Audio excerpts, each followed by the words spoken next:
all bad things happen at night. We have a critically low coolant. I will just turn the gauges on without turning the air conditioner on. I have to lower that all the way down to see what fault we have, what kind of problem we have. Press to enter, and when you press this is a screen problem. Fuel engine. We need to get to the alarms. If we find alarms. Well, the coolant temperature now is 175, so I might not be able to open to get to the coolant for some time. The oil is 109 Fahrenheit. I need to see what are the problem, what alarm. There is no active error. There is no active alarm.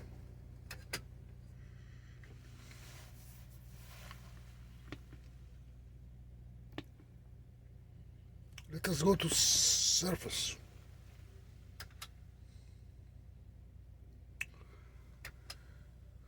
So there is no alarm. The only thing I can do is physically to look at the coolant, because the temperature is 175. There is nothing here that tells me the coolant level. It's one of the stupidest things about trucks. You have to go there, you have to go under the hood to find the coolant level. If you look at here it just gives you the temperature of the water. Another dumbest thing about these trucks, that gauge. That gauge tells you how many miles per gallon you drive. Why would to do the calculation? You have to look at here, it tells you 6 miles per gallon, and it never tells you how many gallons you have left.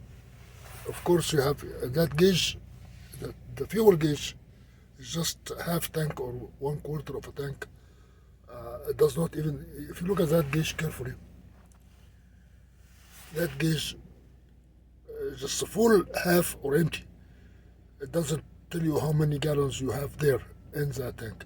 So you have to do your calculation based on your knowledge that your fuel tank is only 50 gallons.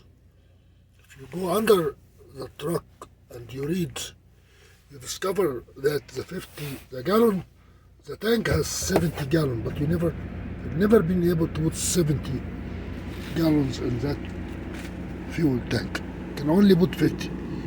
So to know how many gallons you have left, you just have to do a lot of guessing. Because the truck is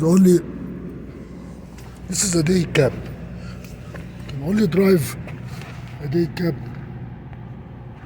close to major centers. Here it tells you 70 gallons. Total capacity, 70 US gallons. I never been able to put 70 gallons in that tank. So to know how many gallons are left, you have to put a stick. You have to stick here something. Even if you put a stick, you are not going to know, because this is a circular cylinder. Yeah, the deeper you get, it is not a linear calculation.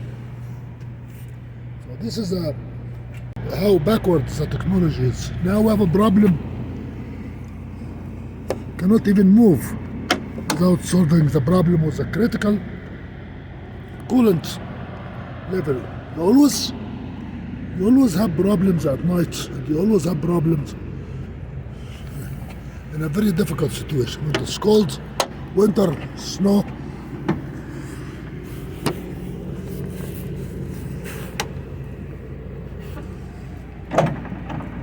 Say the coolant level is critically low.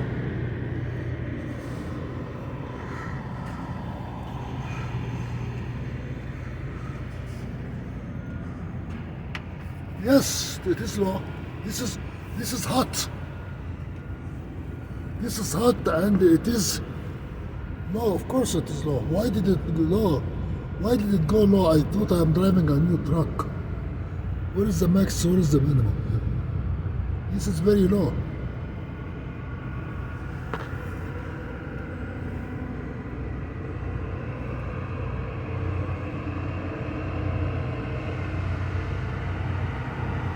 This is the minimum. Cold the minimum. And it's hot, so I need a lot. Can I open it?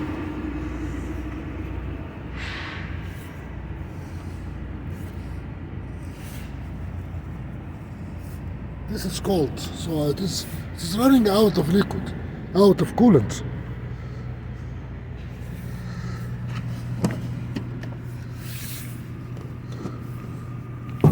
This is not my truck. I borrowed this truck because of it is a light in weight.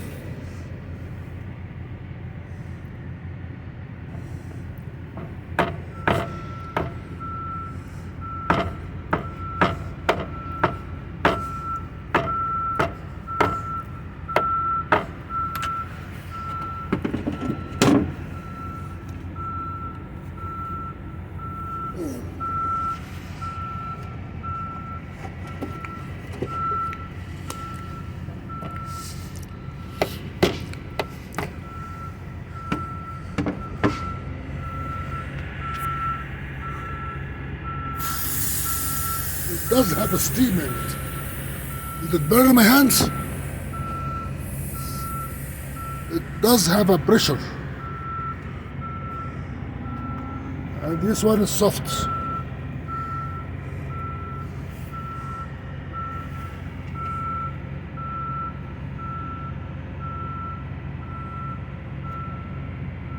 I don't think it will burn my hand because it is. It doesn't have fluid, so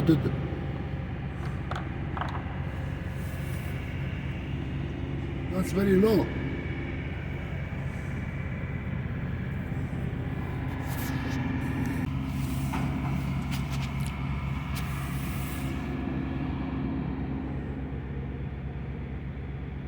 Somebody is kind enough to put that in the truck.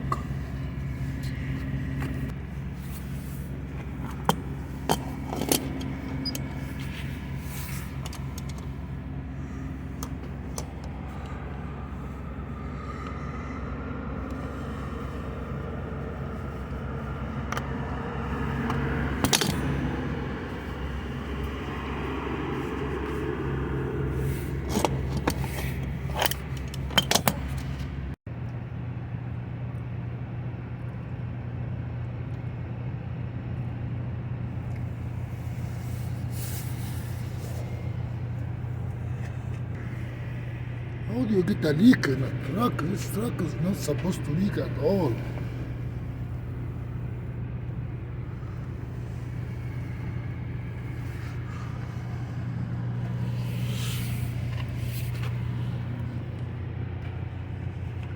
And it takes almost about 8 gallons of fluid.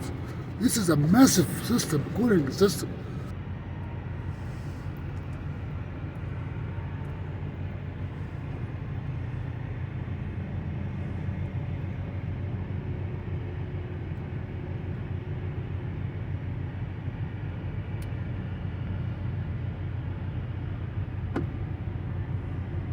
And you have to run it and check the level again. Just the whole gallon.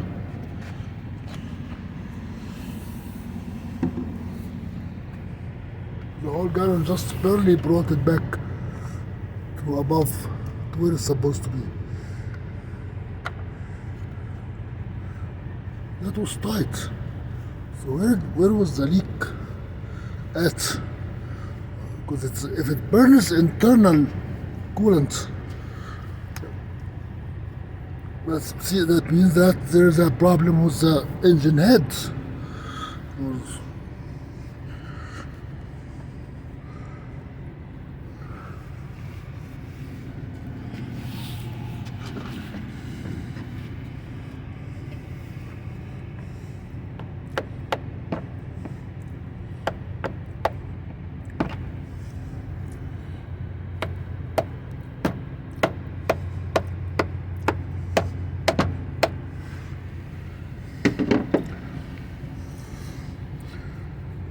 is very tight as plastic can get. At least that will get me back to where I wanted to go.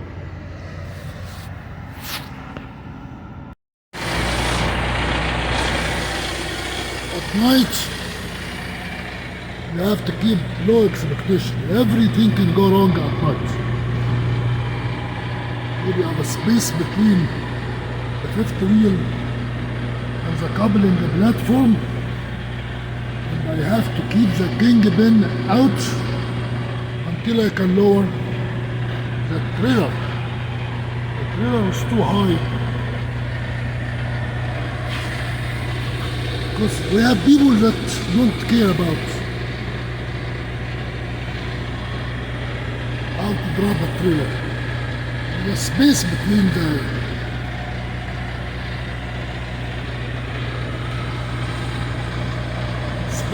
the fifth wheel and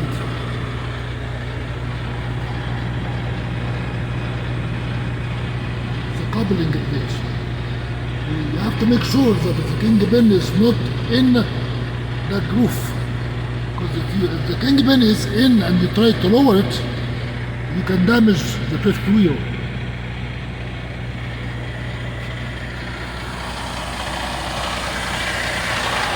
This is night time.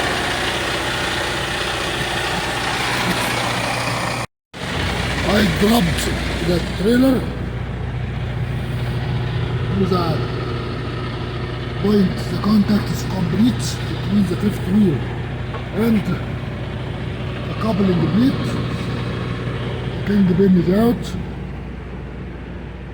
I have to do manual work. I already got it all the way for the point.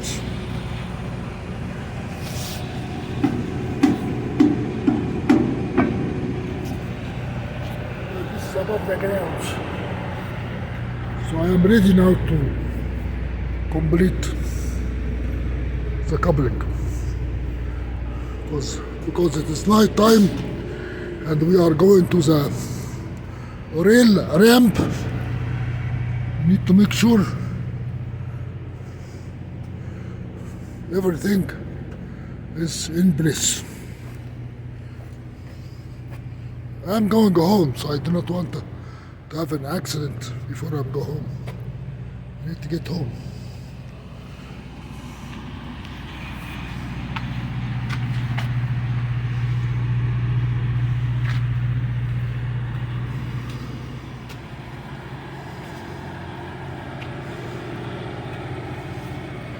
Here is the moon in the sky.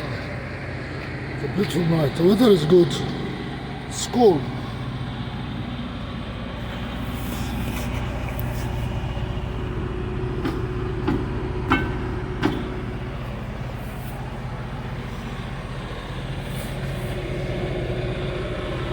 We can couple.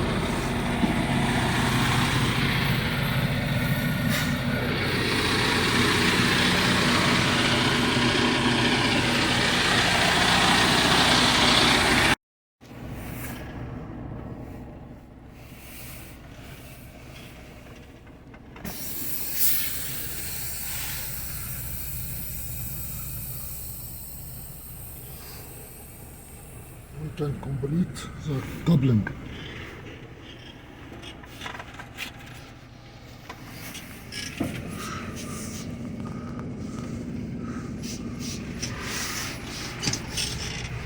Just right. Reverse.